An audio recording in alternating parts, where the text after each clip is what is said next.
Welcome, dear brave soul. You're tuning into Horror Podcast, and I'm truly grateful you're here. Whether you're a long-time listener or just stumbled upon this channel, thank you for joining me for another scary tale. If you enjoy these stories, don't forget to like the video and subscribe. It really helps the channel grow and means more than you know. I'd also love to hear from you in the comments. Tell me where you're watching from, what brought you here, or even what kind of story you'd like to hear next. Your support keeps this channel going, and I appreciate each and every one of you. Now, let's get into today's horror story. We've been in our new place for just over 7 weeks when I started to feel like we'd crossed some kind of invisible border without realizing it. On paper, the move had been perfect. 3 acres in a quiet part of southern Ohio, a big enough house for the kids to grow into, and enough distance from the main road that you could stand on the porch and hear nothing but the wind moving through the trees. It felt like a place we could stay for decades. My name's Rachel, and for the first few days I was convinced we'd landed exactly where we were supposed to be. The kids ran barefoot in the grass until dark. My husband, Ben, started talking about building a small shed for his tools, and I found myself breathing deeper than I had in years. It was the kind of quiet that makes you think you've been missing something your whole life. Then I met Harold, the man who lived across the gravel road.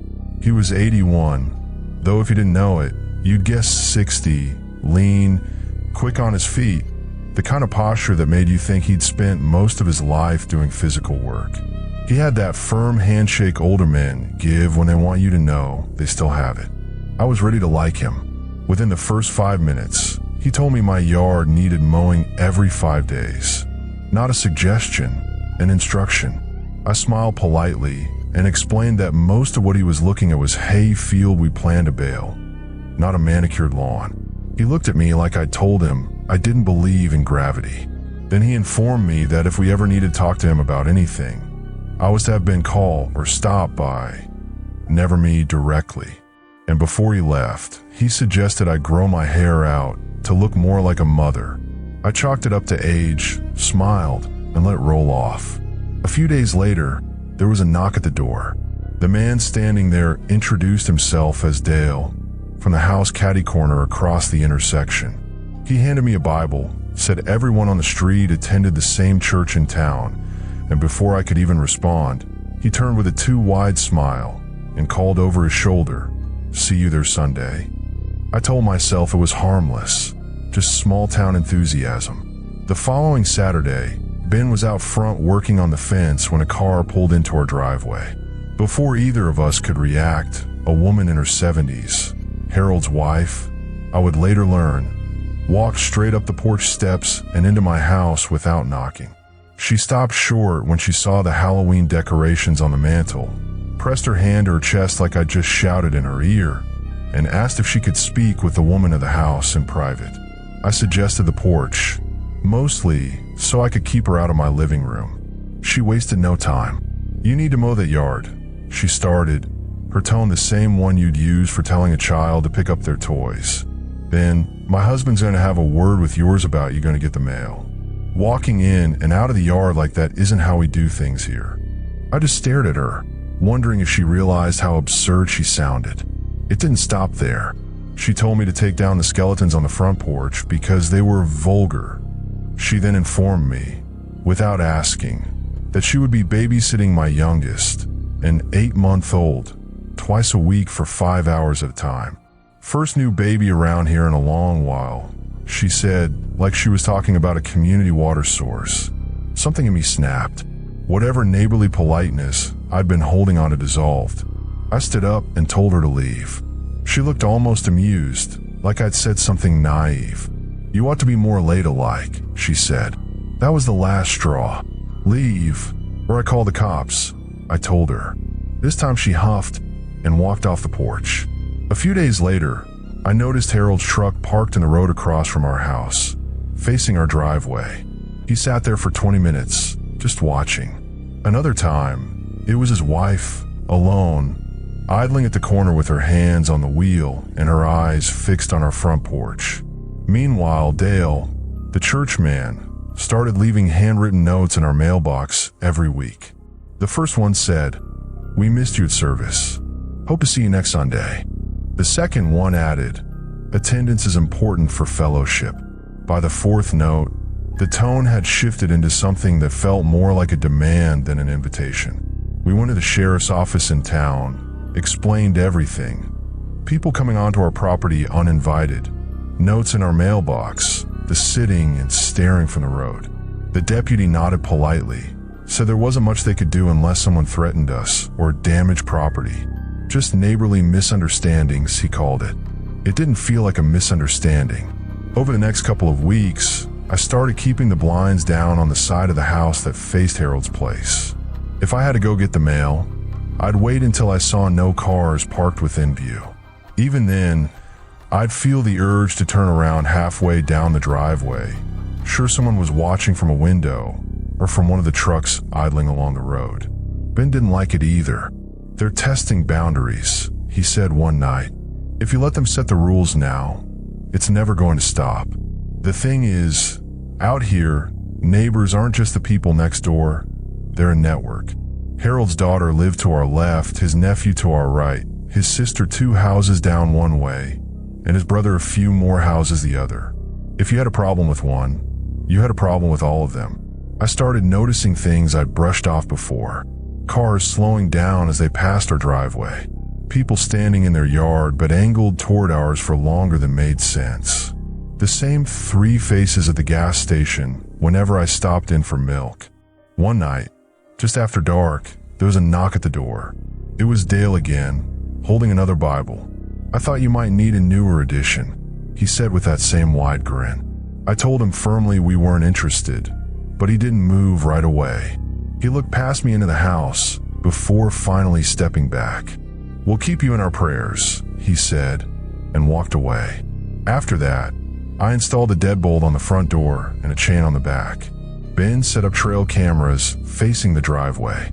The first few nights, we caught nothing unusual, but on the 5th night, around 11 p.m., one of the cameras picked up headlights sweeping across the front of the house, then stopping. A figure stepped out, stood at the end of the driveway for a full minute, then got back in the car and drove off. The image was too grainy to make out a face, but the stance looked familiar. When I showed Ben, he didn't say much, just shut the laptop and said, "We're not leaving. Not like this." We still haven't had another confrontation face to face, but the stares from the road continue. The notes from Dale still come, and every time I step outside, I get the feeling there's a line here, one they drew long before we arrived. I don't know what happens if we cross it, but I know they're watching to see if we do.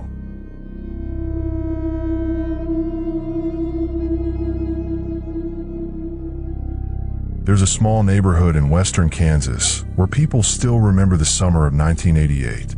It's not a story anyone brings up casually, and it's not one you'll find in the paper anymore. Ask about it directly, and most people will shift their weight, glance at the person next to them, and give you an answer so short it feels rehearsed. But if you live here long enough, you'll hear it, softened in tone, stripped of detail, and always leaving more unsaid than said. It usually comes up when someone new moves in and asks about the corner house at Maple and Grant. The one with the crooked porchlight that hasn't been turned on in decades. The one that hasn't had a steady resident since the Fields family left. My name's David, and I grew up 2 doors down from that house. I was 17 in '88. At that age, you can feel when something in your surroundings shifts, even if you don't understand the full scope of it. You're still young enough to be left out of the serious conversations, but old enough to catch what the adults don't say out loud. The Fields had been there for years. Frank, the father, worked at the grain elevator in town, a steady job, the kind people keep for life. Linda, the mother, volunteered at the library a few afternoons a week and coordinated booths at the summer fair. Claire, their daughter, had just turned 12. They weren't the kind of family to be in the middle of things socially. They didn't host big cookouts or drop by unannounced, but they'd wave from the porch if you passed. They kept their yard trimmed, paid their bills on time, and seemed comfortable in their own lane. Claire rode her bike up and down our block like the other kids. And in the evenings, you'd sometimes see her sitting on the porch steps with her parents, passing around a pitcher of lemonade. Then Martin Dorsey moved in. He was in his late 30s, with short brown hair that always looked freshly cut. He said he'd come back to town to take care of his mother, who lived in the house across the street from the fields. I rarely saw her, sometimes a glimpse through the curtains, sometimes her car pulling in slow from the grocery store. But Martin was everywhere. At first, he fit right in. He mowed his lawn twice a week. He painted his porch railings before they even needed it. He'd wave to every passing car, whether he knew the driver or not. When he saw Frank trying to fix a loose step on his back porch, he walked over with his toolbox and offered to help. He dropped off a stack of books at the library where Linda worked. If you'd only seen those moments, you'd think he was just the kind of neighbor every small town hopes for. Capable, friendly, willing to lend a hand. But it was clear early on that he had a particular interest in the Fields family, especially Claire. He'd bring her paperbacks from the dime store in town, sometimes ones a bit older than what most 12-year-olds were reading. He'd walk her home from school, since it's on my way, even though it wasn't. He'd stand in their driveway, leaning on his truck, talking to her for long stretches while she held her bike at her side. It didn't look alarming at first.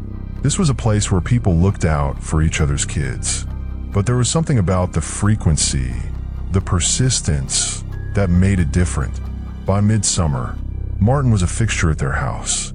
His truck was there on Saturday mornings and often still there on Sunday afternoons. He'd go fishing with Frank at the creek. I'd see him and Linda unloading groceries together. Sometimes, when I passed on my bike, I'd hear laughter from their backyard, his voice among theirs. It was one of those slow, incremental shifts. No single moment where you could point and say, that's when it became too much. But after a while, it was hard to remember a week when Martin wasn't around. Then August came.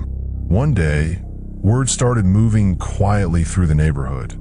Claire had gone on a trip with Martin. The way it was told, her parents knew about it, and she'd be gone for a little while. People asked where they'd gone, but the answers were vague. A few days became a week, then two. The longer she was gone, the more unsettled people became. Neighbors started comparing notes. When they'd last seen her, whether Frank and Linda seemed worried. Some said they'd spotted Martin's truck heading south out of town, loaded like he was moving. When Claire came back, it wasn't Frank or Linda who told anyone. Word came from someone at the post office. She'd been found in another state, enrolled in a school under a different name. Martin was brought back to Kansas, but before long, he was out again, back at his mother's house, across the street from the Fields. I remember the first time I saw him after that. It was late afternoon. He was leaning against the porch railing at the Fields' house, talking to Claire in the driveway. She had her hands on her bike handles, nodding. He was smiling. It looked like any casual conversation, but the sight of it stuck with me. From that point on, the air on our street felt different. It was in the way conversations slowed when someone walked by, the way glances passed between neighbors before anyone spoke. There wasn't a public confrontation, but something had shifted. The next spring, Claire was gone again. This time it was longer, months. She was found in another state again, at another school. The details came secondhand, stitched together from what people overheard or pieced together. When she returned, the Fields kept even more to themselves. Neighbors pulled back, some out of distrust, others out of discomfort. You didn't see people drop by their house anymore. The front porch, once a spot where the three of them would sit together, was almost always empty. The curtains stayed drawn. Claire rarely rode her bike past our house anymore, and when she did, she kept her head down. Martin moved away that year. No one seemed to know exactly where. Some said Oklahoma, others Colorado. His mother stayed for a while, but kept to herself. The Fields lasted another year before they sold the house and left. Over the years, Martin's name would surface again in small ways. Someone would claim to have seen him at a gas station a few towns over. Someone else swore he'd shown up at a public event in another county. Once, much later, He came back during a book signing Claire held. That was the last time anyone saw him in our neighborhood. The house on Maple and Grant has been empty ever since. Time has worn it down. The siding is faded, the porch steps sag, and weeds push up between cracks in the driveway. The porch light hangs at a tilt, the glass cloudy from dust and weather. On windy nights, when I drive past, the light fixture sways. The motion is slow, almost hypnotic, casting shadows that move across the front of the house.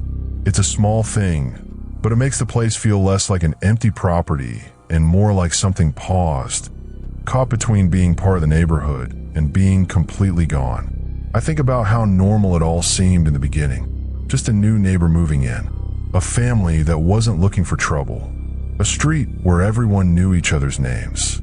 And I think about how quickly normal can change without anyone realizing until it's too late. Even now, decades later, I don't think most of us ever really understood what happened inside that house after the porch light went off for the last time. And maybe that's what lingers, that feeling that something was happening right in front of us, and we only saw the edges of it.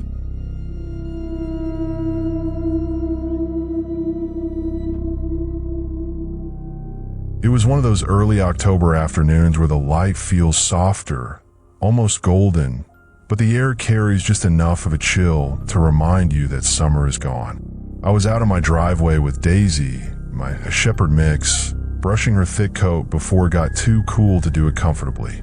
She loves the attention, and I like keeping the fur outside instead of drifting all over my house. The breeze would catch the loose clumps and send them skittering across the pavement, and I was half distracted watching them blow away when I heard a voice behind me. It wasn't loud, just close. Too close. I turned around and there he was.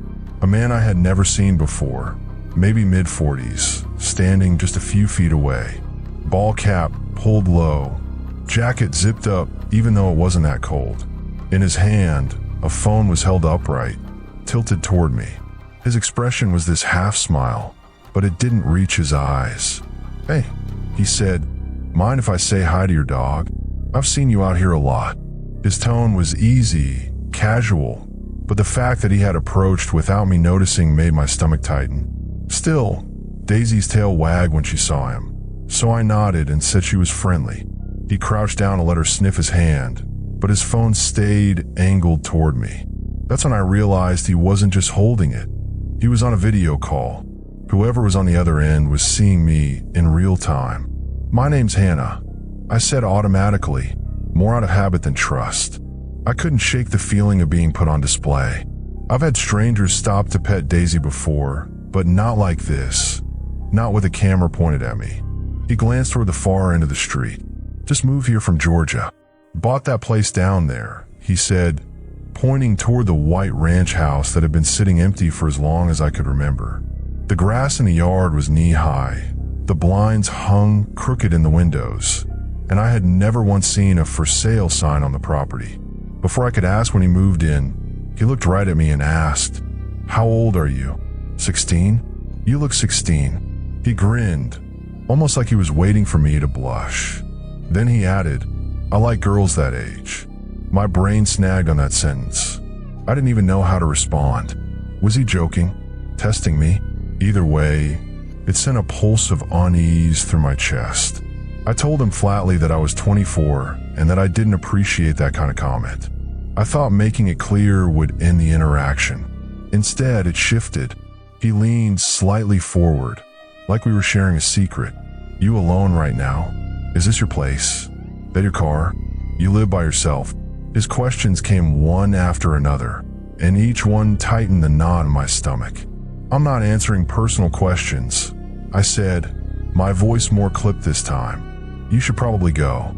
For a moment, he just looked at me, then gave this little shrug and walked across the street into the narrow strip of woods that runs between our neighborhood and the road beyond.